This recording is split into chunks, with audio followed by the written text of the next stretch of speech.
Good morning, good afternoon, good evening from wherever you're watching me from.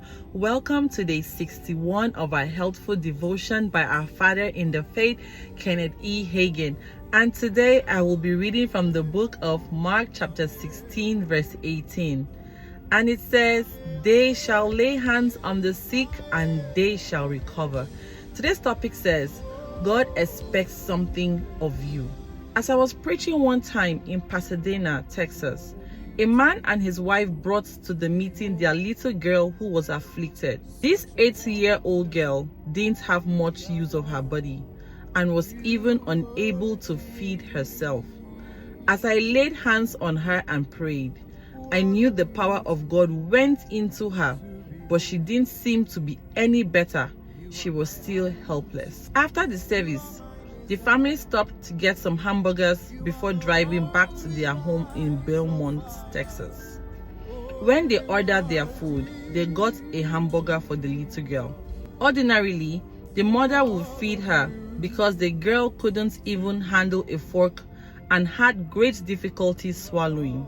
The mother would pinch off small bites of whatever she was eating, put it into her daughter's mouth, and coax her to swallow. But this time, to their amazement, the young girl reached for the hamburger and said, "Give me that."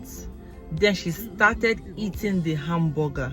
At this point, she was at least 70 to 80% better. But because the mother and father didn't walk with God, this poor little girl lost the healing she had received. When the parents backslid, they said, well, she wasn't 100% delivered anyway.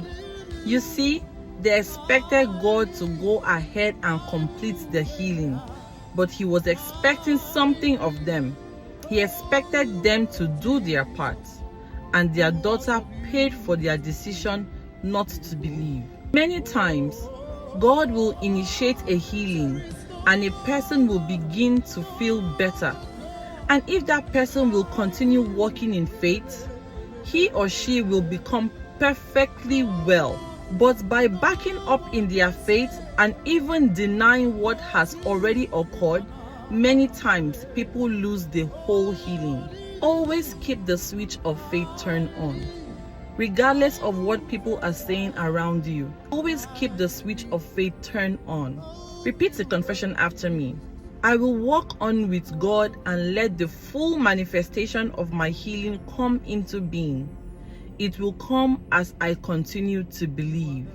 Congratulations! I will see you tomorrow for day 62.